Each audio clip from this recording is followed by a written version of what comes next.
Bien, buenos días, doctor Álvarez Arones. Buenos días, compañeros y público en general. Yo soy Luciana Mesa y hoy día les voy a hablar acerca del síndrome anémico. Bien, el síndrome anémico va a ser el conjunto de signos y síntomas que van a ser derivados de la disminución de la concentración de hemoglobina, puede ser el hematocrito o también el número de eritrocitos. Esto nos va a causar hipoxia tisular. Entonces, hay que tener en cuenta que para considerarse una anemia tenemos que tener ciertos valores estándares por debajo de los normales. Por ejemplo, en hombres va a ser considerado cuando tenemos una hemoglobina menor a 13 gramos por decilitro. En mujeres, cuando tenemos una hemoglobina menor a 12 gramos por decilitro. También podemos clasificarlo según la gravedad. Por ejemplo, si tenemos confirmada una anemia, pero en este caso puede ser igual o menor a 11 grados por decilitro, hablaremos de una leve. En la moderada nos referiríamos a una que vaya de 8 a 10,9. Y en la grave, cuando tenemos una menor a 7 gramos por decilitro. Bien, ahora vamos a tener distintos criterios para poder hacer su clasificación. Acá tenemos algunos de los ejemplos más conocidos, como por ejemplo el volumen corpuscular. Si estamos hablando de uno menor a 80, hablamos de una microcítica. Entre 80 y 100, una normocítrica, y mayor a 100, una macrocítica. Es importante conocer en las microcíticas, vamos a tener a algunas como la deficiencia de hierro, las talasemias y las macrocíticas, como la deficiencia de vitamina 12, folatos o el alcoholismo. En todo caso. Acá tenemos también a la hemoglobina corpuscular media, a la concentración media de hemoglobina corpuscular, en todo caso de que hay una baja, va a ser pues hipocromía, que puede ser una deficiencia de hierro, y una alta hablaríamos de una falciforme, esferocitosis o aglutinación. Está bien. Normalmente esto que mencioné acá puede ser dado o cuantificado mediante algunos exámenes complementarios, como laboratorios o microscopía, ¿no? Pero de forma general podríamos dividir la anemia en dos grandes grupos, que sería la regenerativa, donde tenemos una baja en lo que va a ser la producción, y una regenerativa. O sea, tenemos un aumento de la pérdida. Como vemos, no tienen misma etiología. Entonces, en la regenerativa, en la baja de producción, hablaríamos de déficits o trastornos metabólicos que estén alterados y que afecten a lo que sería la eritropoyesis, como en su gran mayoría anomalías neurativas. Tenemos un ejemplo como la déficit de hierro, donde tenemos a la famosa anemia ferropénica, a la anemia de trastorno crónico que puede ser dada por bloqueo macrofágico y una anemia sideroblástica. En el caso de la déficit de ácido fólico o vitamina B12, tendríamos la anemia megaloblástica. También tenemos problemas o alteraciones a nivel de las hormonas que actúan como factores dentro de la eritropoiesis, como la eritropoyetina, las hormonas tiroides, andrógenos o algunos corticos. En la regenerativa, o sea que tendremos mayor pérdida, podríamos estar hablando de algunos casos de hemólisis o en todo caso hemorragias, ya sean internas, externas, por traumatismos, muchas veces por accidentes, o también em, posterior a cirugías. Bien, en la anamnesis, cuando nosotros estamos recibiendo un paciente con anemia, primero hay que tener en cuenta dos importantes poblaciones. Serían las mujeres y los niños. Esos son los más propensos a tener, en este caso, anemia. Entonces, es importante prestar atención a la anamnesis, ya que nos puede brindar síntomas generales que pueden ser como cansancio, fatiga, somnolencia, puede tener una dificultad para concentrarse, específicamente en personas que estudian, disnea de esfuerzo, puede haber palpitaciones. Acá es importante ahondar en los antecedentes tanto patológicos, personales, como los antecedentes familiares, en caso de que podamos diferenciarlo de de un problema cardíaco que ya venga de familia. Cefaleas, mareos o una síncope, acúfenos, puede haber parestesias, en problemas ya graves, sangrados, pueden manifestarse como la melena, por ejemplo, en todo caso las heces con sangre por una hemorragia interna.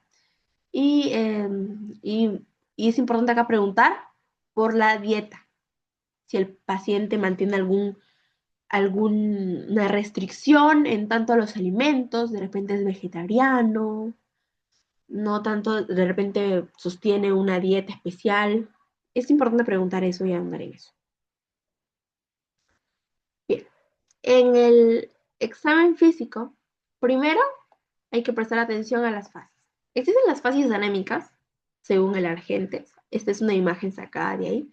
Vamos a tener algunas características como la palidez, por así decirlo, o la falta de color y rubor en general. Esto va a presentarse en los labios, en la punta de la nariz o en los lóbulos de las orejas. También es importante que se pueden hacer alguna evaluación de lo que serían las partes de las mucosas, en especial a los párpados y aledaños. Acá podemos ver estas imágenes que parecerían básicamente como si al paciente le faltara color, básicamente. Vemos que no presenta rubor natural, incluso cuando se le peñizca no presenta tanto, y aquello. A ver, en los primeros las signos vitales, bueno, esto sería parte de las fases, o sea, la examinación del aspecto general. Pero también podemos hacer algún examen de, como los signos vitales, como sería la taquicardia, presentando una hipotensión o una taquipnea, en todo caso que el paciente venga respirando de forma más acelerada. Eso sería así.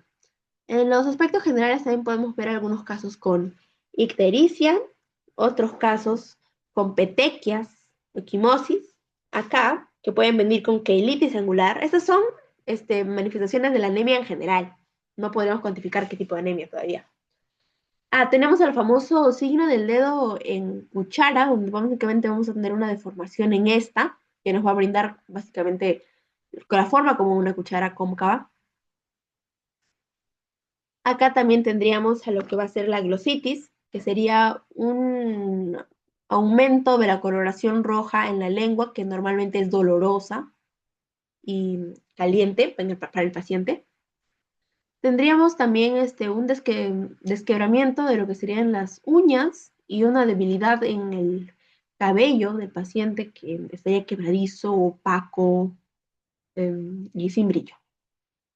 En los casos ya avanzados, podríamos encontrar esplenomegalia, hepatomegalia o hepatosplenomegalia. Ahora hablemos un poco de la fisiopatología. No van a ser todas iguales en los mismos tipos de anemia, pero es importante recordar que van a existir diferencias en estos, que de igual forma nos van a llevar, como vimos anteriormente, a algunos síntomas en común, pero va a haber algunos síntomas que van a ser propios de la misma anemia. No nos puede ayudar a, a describir qué tipo de anemia es de forma general, porque eso se tendría que hacer mediante la toma de exámenes de laboratorio, exámenes complementarios, en todo caso. Pero sí algunos síntomas que nos pueden ayudar, como así decirlo, a arrinconar o a quedar o a diferenciar de otros y acercarnos más a un tipo de anemia y hacia el diagnóstico confirmatorio. En el caso de la anemia ferropénica, ¿por qué ocurriría? Bien, tenemos acá como principal causa el déficit de hierro, ya sea una baja en la ingesta, un aumento de la pérdida de o aumento de los requerimientos. Esto nos va a brindar una disminución del hierro sérico en las reservas, lo que nos va a disminuir la ferritina.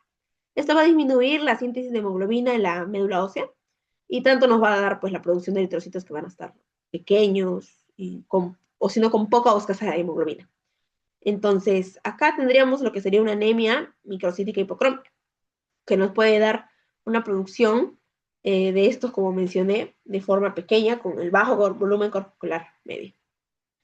Y en las manifestaciones más comunes, es la que mencionamos anteriormente, la palidez, la fatiga, la disnea, ¿no? Por el bajo transporte de lo que sería el oxígeno, la glositis, la queilitis angular en los labios, por el daño epitelial, pero una que sería característica de la anemia ferropénica es la pica.